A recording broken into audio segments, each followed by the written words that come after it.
Sebelumnya saya ingin membahas bahwa tujuan Tuhan menciptakan manusia adalah untuk bekerja. Tahukah Anda dalam Kejadian 2 ayat 19, ketika Tuhan pertama kali menciptakan manusia, Adam yang pertama, Tuhan langsung membawa Adam untuk memberi nama setiap ciptaan Tuhan. Jadi tugas pertama yang Adam lakukan adalah memberi nama kepada semua hewan, tumbuh-tumbuhan, dan semua makhluk ciptaan Tuhan. Dan kita harus tahu bahwa Tuhan tidak ciptakan kita hanya untuk nganggur-nganggur, tidur-tidur aja. Tapi Tuhan punya rencana buat hidup setiap kita. Dalam Efesus 2 ayat yang ke-10 dikatakan begini, karena kita ini buatan Allah, diciptakan dalam Kristus Yesus untuk melakukan pekerjaan baik yang dipersiapkan Allah sebelumnya. Ia mau supaya kita hidup di dalamnya. Jelas sekali ayat ini menjelaskan bahwa Tuhan ingin kita melakukan pekerjaan baik yang Tuhan persiapkan sebelumnya untuk kita. Apa maksudnya? Setiap kita lahir dengan tujuan Tuhan dalam hidup kita untuk melakukan sebuah karya, sebuah pekerjaan baik. Tuhan sudah punya rencana untuk setiap kita dan kehendak Tuhan cuma satu, Tuhan mau kita menghidupi itu. Nah, setiap kita lahir ke dunia ini dengan benih, yaitu keahlian, kemampuan untuk menghidupi diri kita masing-masing. Tuhan tahu di dunia ini kita butuh penghidupan. Oleh karena itu kita lahir dengan keahlian, sehingga dengan keahlian itu kita bisa bertahan hidup. Tuhan itu menanam keahlian dalam hati kita, ada berupa passion, yaitu ketika kita menemukan sesuatu yang kita ingin lakukan, kita punya semangat melakukannya. Di dalam Keluaran 31 ayat yang ke-1 dikatakan, berfirmanlah Tuhan kepada Musa, lihat telah kutunjuk Bezaleel bin Uri bin Hur dari suku Yehuda, dan telah kupenuhi dia dengan roh Allah, dengan keahlian dan pengertian dan pengetahuan dalam segala macam pekerjaan. Dan juga dikatakan dalam ayat yang ke-6, juga aku telah menetapkan di sampingnya Aholiab bin Ahisamak dari suku Dan, dalam hati setiap orang ahli telah kuberikan keahlian. Tuhan itu ternyata menanam keahlian itu di dalam hati kita, bukan di dalam otak kita. Kalau kita kuliah, kita sekolah, semua teori, semua pelajaran yang kita bisa pelajari, semua itu masuk di dalam otak kita. Tetapi semangat untuk mengerjakan pekerjaan kita, bahkan ide-ide, kekreativitasan, kepandaian untuk melakukannya, itu keluarnya dari hati. Saya kasih contoh, banyak orang yang kuliah jadi guru, tapi berapa banyak guru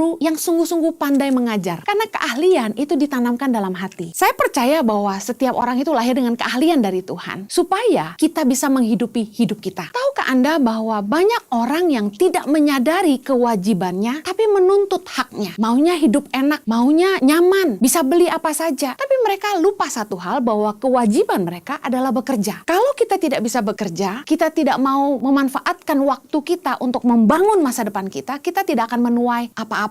Orang yang mau berkeluarga harus bekerja supaya bisa mencukupi kebutuhan rumah tangganya. Karena kita tahu bahwa nikah tidak hanya pakai cinta. Banyak masalah dalam rumah tangga yang muaranya cuma satu, yaitu uang. Kebutuhan rumah tangga yang tidak terpenuhi dan gagalnya suami dalam berfungsi mengakibatkan banyak permasalahan dalam rumah tangga. Rata-rata perceraian cuma terjadi ujung-ujungnya karena apa? Karena uang.